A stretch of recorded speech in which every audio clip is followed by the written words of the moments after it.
Jadi untuk Bapak Ibu yang melakukan proses sadar nafas tapi badan gerak-gerak, terus ada pemandangan-pemandangan yang katanya melihat ini melihat itu dan sebagainya, udah sadari saja Bapak Ibu itu masih dalam prana, dalam energi kemahlukan. Apakah itu salah?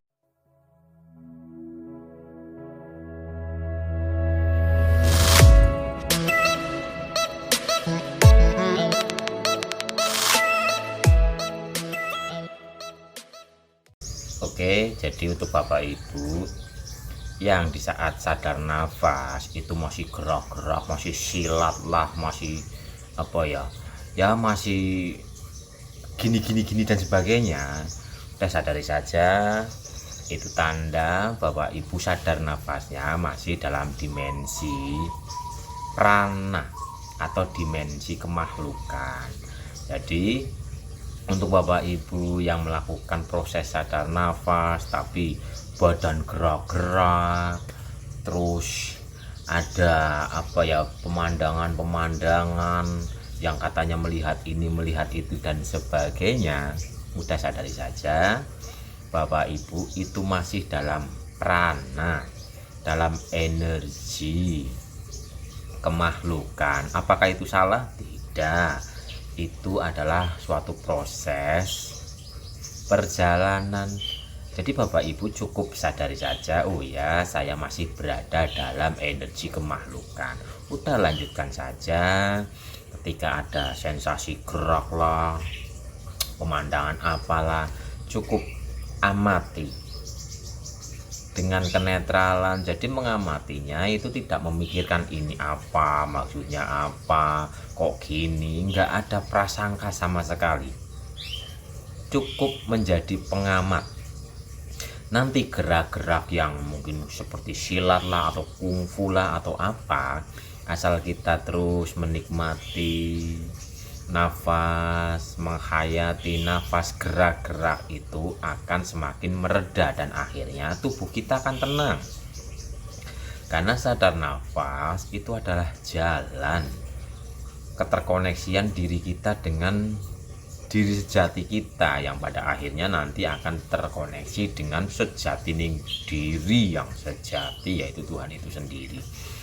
Dan di situ nanti kita akan tenang, nggak gerak-gerak, nggak melihat pemandangan ini pemandangan itu. Kita hanya menjadi penyaksi dengan kenetralan. Jadi yang masih gerak-gerak, yang masih melihat cahaya dan sebagainya, ya nggak apa-apa sih, nggak apa-apa, cukup itu disadari, diamati dengan kenetralan. Maka di saat kita benar-benar menyadari nafas, tubuh kita itu akan tenang. Sehingga tubuh kita tenang, yang ada hanyalah rasa tenang. Dan rasa tenang pun ini masih proses. Pada akhirnya nanti sudah tidak ada rasa tenang, sudah tidak ada rasa khawatir, sudah tidak ada rasa apapun. Yang ada hanyalah kesadaran kita sebagai penyaksi, dan kita akan menyaksikan dengan kenetralan, tanpa menilai, tanpa bertanya, tanpa tanpa reaksi, tapi sadar. Karena kita adalah sang penyaksi itu sendiri. Kita bukanlah cahaya, kita bukanlah penilaian, kita bukanlah pemikiran, kita pun bukan energi. Karena kita adalah sang penyaksi itu sendiri, yang menyaksikan dengan kenetralan, tanpa reaksi sedikit pun Bapak Ibu. Benar-benar diam. Benar-benar diri kita itu sudah nggak kayak pikiran loh. Kalau pikiran kan melihat sesuatu langsung, ini apa ya, kok begini ya, maksudnya apa ya, ini ya, itu ya, dan sebagainya. Kalau kita menjadi penyaksi yang sejati, diam, sebenar-benar diam, sudah tidak ada rasa apapun, tapi sadar gitu loh. Dijelaskan susah Bapak Ibu, karena bab seperti ini adalah bab pengalaman pribadi yang untuk dijelaskan itu susah. Jadi intinya gini loh, intinya netral. Kalau kita benar-benar sadar nafas loh ya, tubuh kita itu duduk tanpa reaksi, tanpa atraksi. Yang dimaksud atraksi ya itu tadi, ya kayak gini kan atraksi lah, yang gerak-gerak ya gini itu atraksi. Nah ini kita duduk tenang dan sadar, kita melihat keutuhan tanpa reaksi, itu sadar nafas Bapak Ibu. Jadi kalau masih ada reaksi, ada atraksi, udah cukup sadari saja, tandanya kita sadar nafasnya itu masih berada dalam level kemahlukan. Dan level kemahlukan ini ya sebenarnya ada di alam bawah sadar kita, di kepala kita ini. Entah itu berupa rekam jejak energi, entah itu berupa mungkin hafalan atau penglihatan, karena kita mungkin pernah melihat film, atau kita pernah mendengar cerita, atau kita pernah membaca. Lah ini terkumpul di kepala kita ini, dan di saat kita melakukan sadar nafas ini, kumpulan-kumpulan ini nanti akan muncul. Makanya mungkin contoh gini, kita pernah membaca film ya mungkin para wali nih, di situ kan diceritakan sensasi ini, merasakan ini, merasakan itu, kita diam seperti ini, sehingga seolah-olah kita dijumpai oleh A, B, C, D dan sebagainya.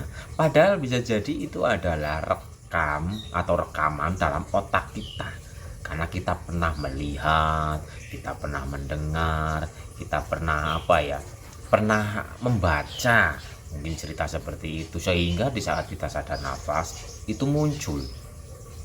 Itu masih kemahlukan. Dan hal seperti ini banyak sekali kok terjadi oleh para pejalan, sehingga seolah-olah gitu loh, seolah-olah dijumpai oleh A, B, C, D dan sebagainya, malah jadi sombong, malah jadi merasa udah suci, udah bersih dan sebagainya. Padahal itu masih rekam dari mungkin hafalan, dari penglihatan karena dulu pernah melihat film atau apa. Tapi kalau yang sejati, kita dijumpai ini, jumpai itu dan sebagainya, kalau ini murni yang sejati, sifat, karakter, perilaku, pola pikir, rasa kita pasti berubah, pasti ada perubahan. Tapi kalau masih lah katanya sudah dijumpai ini, jumpai itu, kok malah jadi semakin keras sifatnya, semakin merasa suci, semakin merasa yang egonya tinggi gitu loh. Wah, itu perlu dipertanyakan. Oke Bapak Ibu, jadi sadar nafas yang sejati itu badan kita anteng, rasa kita tenang, dan pada akhirnya kita akan menyaksikan keutuhan tanpa reaksi, tanpa atraksi. Kalau masih ya gini dan sebagainya, udah sadari saja kita masih berada dalam energi kemahlukan atau energi prana. Ya seminggu masih kayak gini ya udah nggak apa-apa, anggap saja itu adalah getaran energi ilahi yang sedang menetralkan atau memperbaiki jaringan sel saraf energi atau tubuh energi kita. Tapi kalau lebih dari seminggu, ayo dikoreksi dan diperbaiki.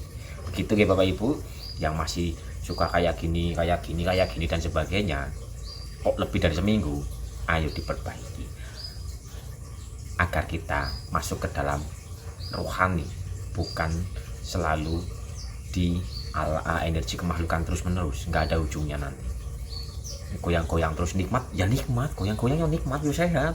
Tapi ya kayak gitu terus mau dikerjakan mungkin setahun, 2 tahun, bahkan puluhan tahun, ya tetap goyang-goyang Bapak Ibu. Ya nikmat, hal seperti itu nikmat. Cuman itu bukan tujuan, itu hanya proses perjalanan. Tapi kalau ini nggak dijelaskan, nanti bisa terjebak di sensasi-sensasi seperti itu terus. Jadi ayo lanjutkan perjalanannya.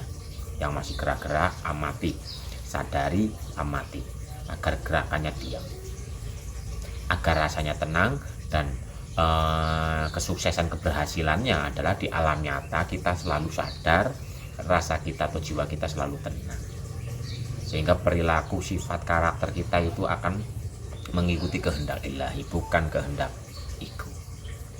Gitu ya Bapak Ibu, apakah bisa dipahami?